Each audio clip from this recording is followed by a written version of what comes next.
inilah pemandangan di bawah. Aduh.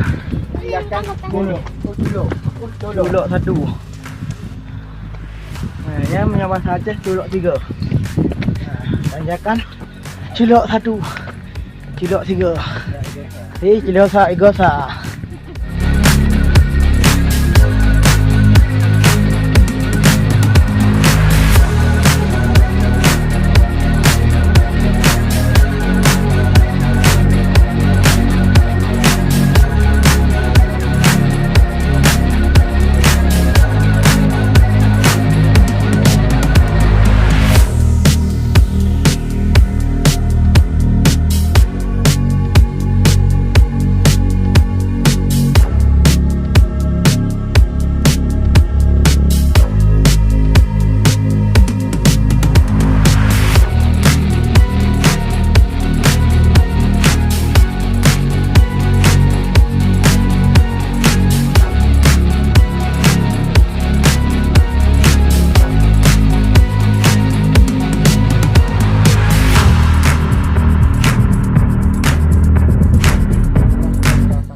Gunung menuju air terjun, tempat air terjun, insyaallah sekitar 1 kilometer lagi kita akan sampai.